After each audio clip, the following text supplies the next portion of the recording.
What's up, everyone? It's Justin, your favorite magical spiritual Negro.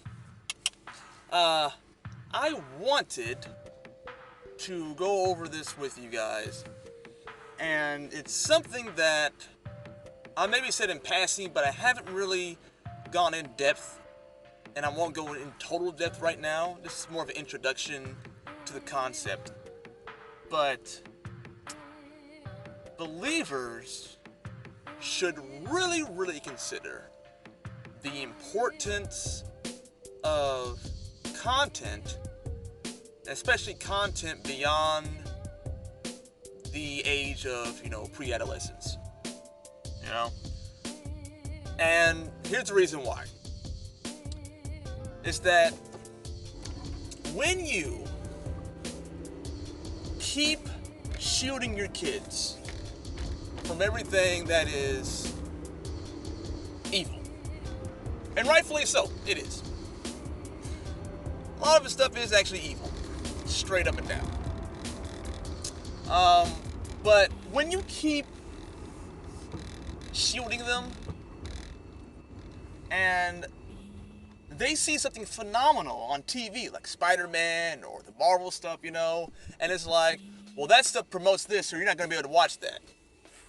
Do you not understand that they begin to resent God for stuff like that? Because it seems to them that all the exciting things, the interesting things, are things that they don't get to do. Why? Because God said so. Because God said this. He said not to do this and said not to do that. Because they may not have a relationship with Christ yet. Most likely not, because they're young. Conceptually, it's a thing. So they're like, well, I don't want to be a Christian because they don't have any fun. And then it just builds them more, because they have rules, not a relationship. So to be a good Christian means to follow the rules to them, and to not have fun, and to not enjoy yourself, and to not enjoy entertainment, and to do nothing but just, I guess, watch VeggieTales, which is a fantastic show. But when you start turning 10, 11 years old, you're a little bit beyond VeggieTales at this point in time. And so that's when that resentment begins to kick in. And I've talked to many people where I've laid a scenario out, and they're like, that's what's pushed me away from the church. The scenario you said right there pushed me away. Now, I do understand scripturally that man is born in enmity towards God. I understand that. But there's also some who actually would be looking towards God, and you cause them to stumble. And Jesus has quite a stark warning about causing children to stumble. So I say to you, the importance of making Christian media, specifically Christian media, is very high in terms of importance. Well, why make Christian media? Why can't you just make media that is more in line with the gospel and things like that? Why can't it be, the principles of Christianity in there? I'll tell you why. You can do that, and that's fine. But in terms of just marketing and things like that, and in terms of how far you can actually go with it, I think that you leave a lot on the table when you're trying to just put the principles in there versus putting the person in it, the person behind the principles. Because then you can start thinking that, mankind has reasoned their way into it. And no, they haven't. They have not reasoned their way to anything but more sin and death. That's just the nature of the beast. Literally. So, really, you've got to consider how important this actually is, and support people who are trying to actually make content for believers. And not cookie cutter stuff all the time too, because when you start doing that again, why are you going to make something that's cookie cutter for someone who is past the age of 11? You know? It's not like they haven't noticed that there's a lot of weird, dark stuff even going on in their own heart. But we're going to pretend like, oh, they're fine. They have to deal with this stuff. They have to mature them in this thing. The Bible's not a rated G book. It's a hard R.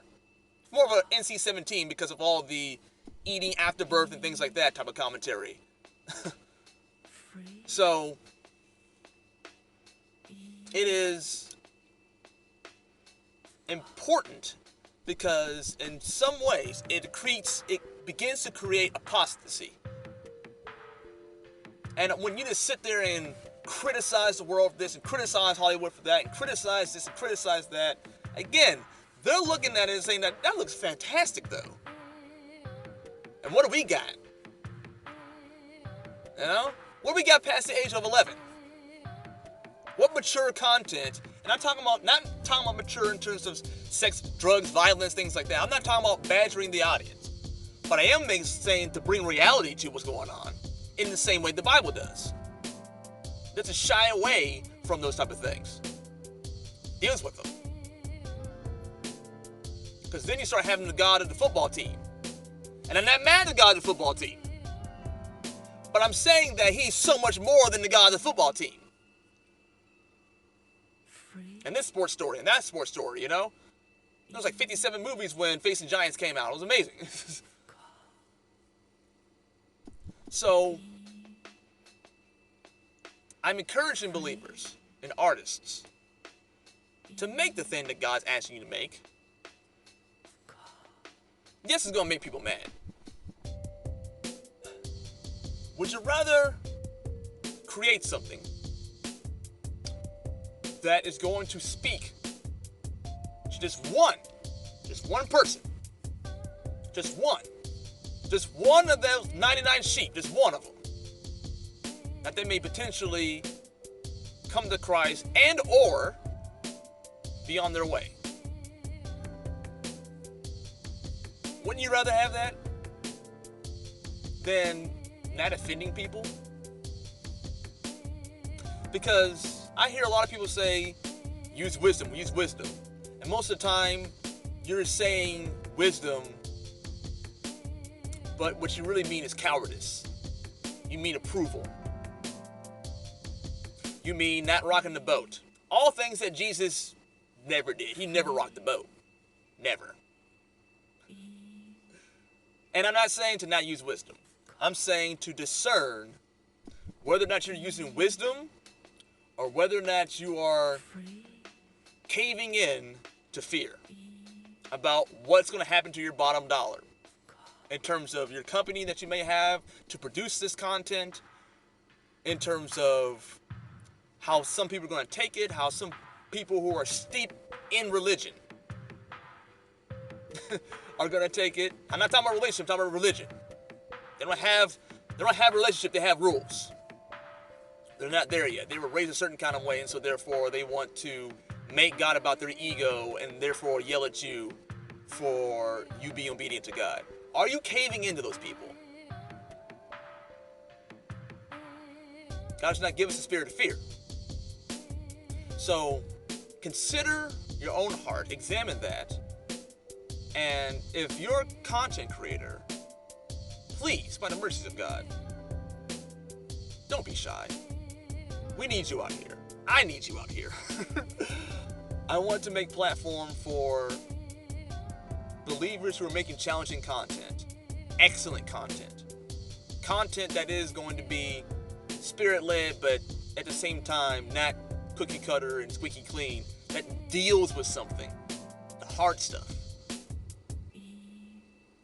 I want to give you guys a platform to be able to do that, but I can't if you keep on hiding. So you can look at some videos that I have creating this kind of content, but I just want you to be aware of what's going on right now,